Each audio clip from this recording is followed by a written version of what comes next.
Ladies and gentlemen, please take your seats. As a certified bachelor, I'll admit it. Kids are creepy. And if you're within the sound of my voice, that must mean you are in the seats with once more. As always, my name is Dave Vogt, and I'm the host of this podcast, where we sit down with a wide-ranging variety of industry professionals and we pick their brain about current projects, state of the industry, how they got started, and so very much more, in a light and in a conversational fashion. And if you like how we do things around here, I'm going to go out on a limb and assume that you do, because you're listening. You can subscribe to the podcast. Give us that old like and the 5-star rating and the subscribe. You can find us basically wherever you get your podcasts. We're over at Apple, Amazon, Spotify, Google. It's all good. And plus, we archive every single one of our episodes over at our In the Seats YouTube channel. So if you can give us a like and subscribe there as well, we would absolutely appreciate it. Also, don't hesitate to check us out on social media. You can find us on the Facebook, the Twitter, and the Instagram, as the kids call it, at Where Else, We're It In The Seats, for all sorts of fun updates. And finally, and I do dare say most importantly, please pay us a visit over at our website, at intheseats.ca, for all the latest and greatest from the world of film, television, basically the moving image at large, because if we love to write about it and talk about it, we love it when you come by and read about it and listen about it. So please pay us a visit. We'd really appreciate it. On this episode, we got a real interesting one. It is playing now in select theaters and rolling out over the course of the next few weeks. It is called The Innocents, and it is a creepy, insidious little supernatural tale during a bright Nordic summer. There's a group of children who reveal their dark and mysterious powers when the adults aren't looking. And it's really the kind of horror film that gets under your skin. It's not doing anything with any sort of big flourishes or any sort of big dramatic moments. It's all about sort of the little stuff, the little things that you notice and ultimately really get to you. And it's a fascinating watch from top to bottom. It is playing right now at the TIFF Bell Lightbox for anyone in Toronto. But before I go on about that, we had the unique pleasure of sitting down with the writer and director Eskil Vogt. No relation; it's spelt differently. But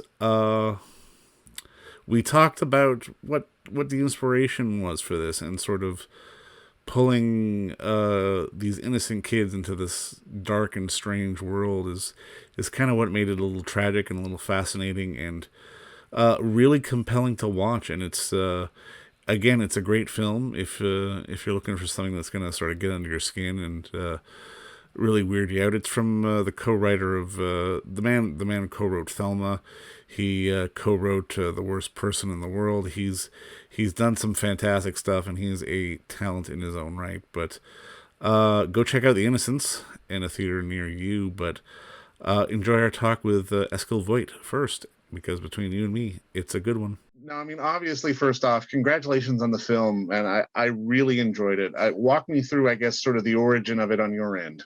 Well, the origin of it, I guess if I go back to the very start, I would never made this movie if I hadn't become a father. So, but when I say it, it's inspired by having kids, people get maybe the wrong idea about my kids.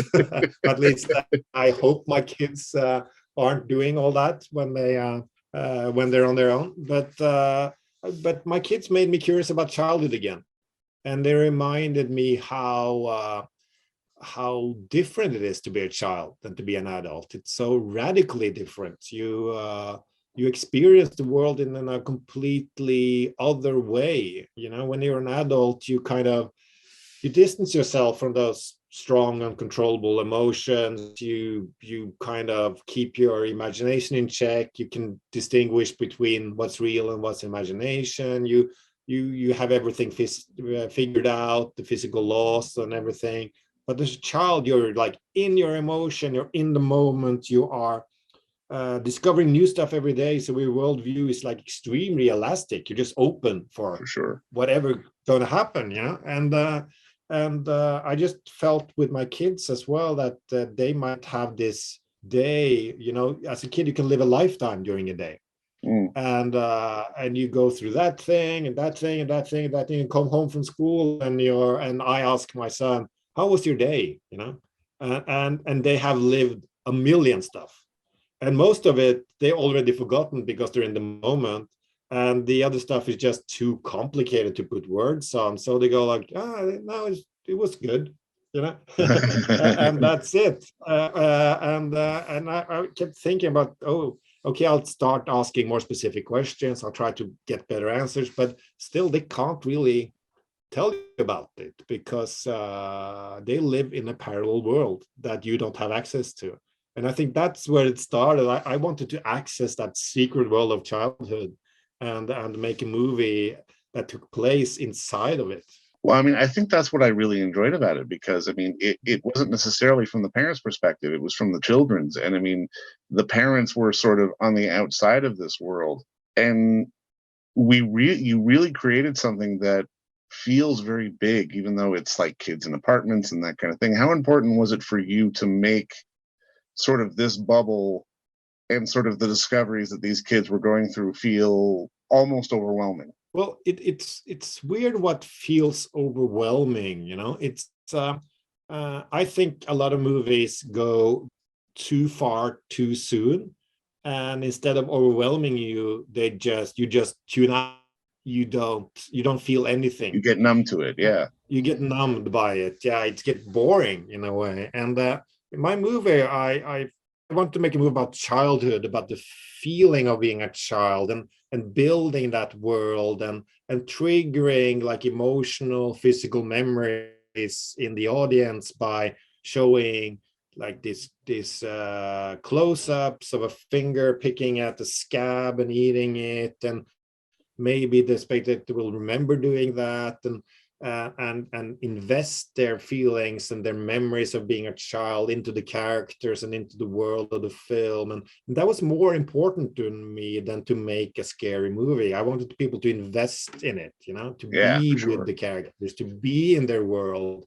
And then when the magic happens, the supernatural elements or the more horrific elements happen, they also have to exist with that same level of detail, and you must feel like the kids could touch it with the fingers. It has to feel that real. And it should be close to the characters, and thus a little bit more relatable in a strange way, even though it's inexplicable.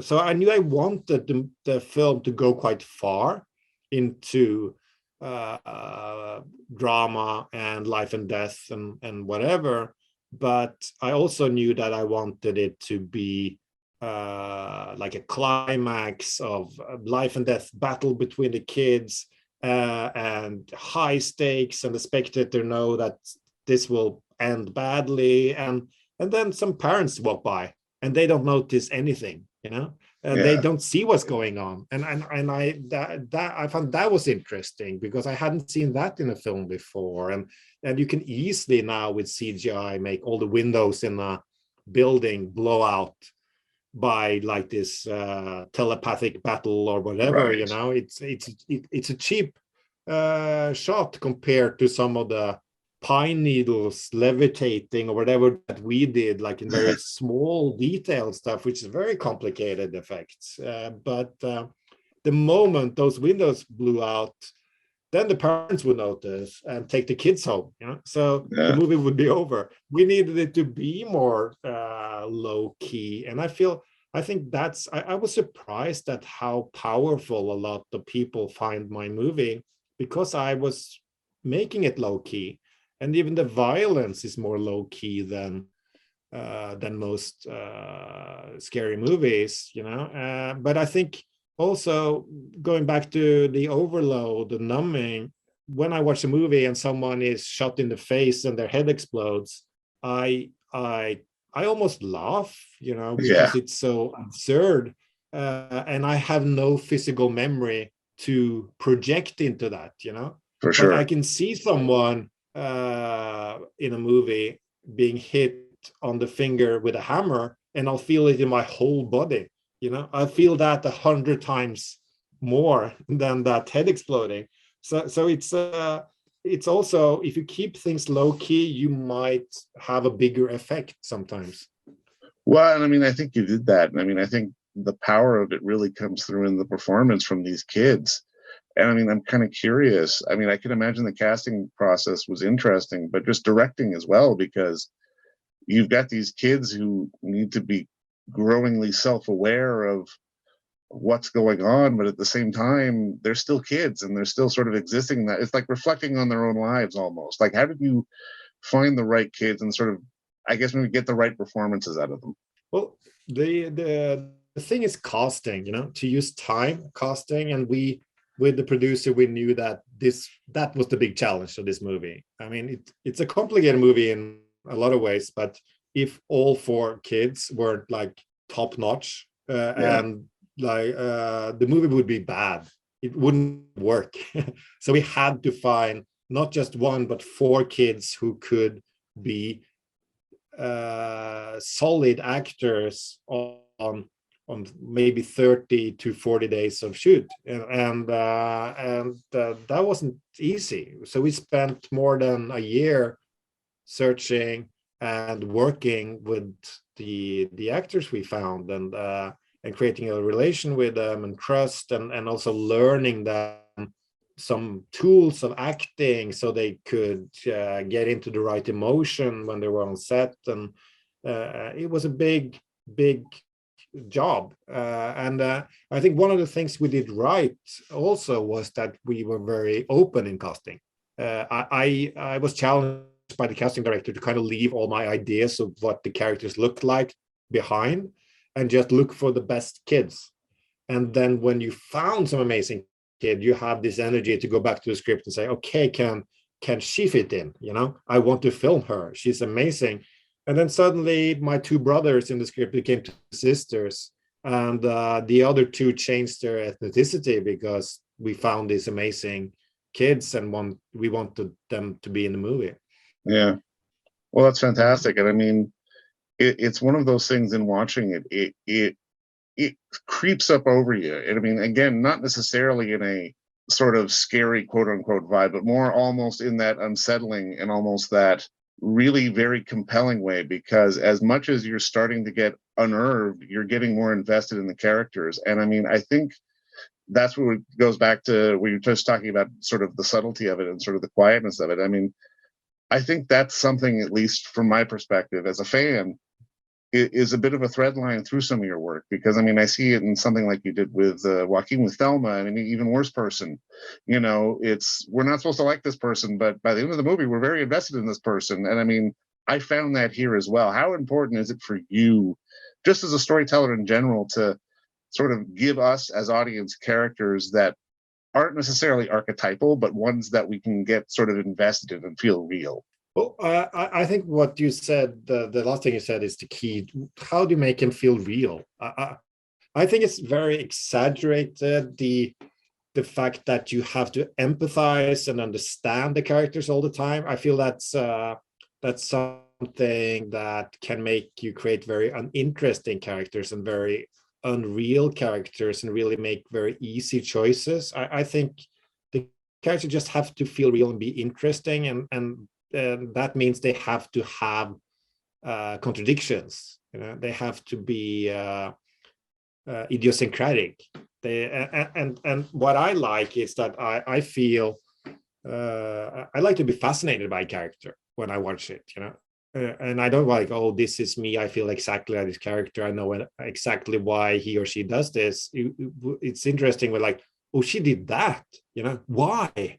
That makes me lean forward and want to learn more about that character. And I feel people are very worried when you read screenwriting books or talk with people who work in film financing, is that, oh, the character's not likable. We need to make her likable in the beginning of the movie, and we need the character with the character flaws to change and become another person at the end. And I I believe those are kind of lies in a Oh, way, totally.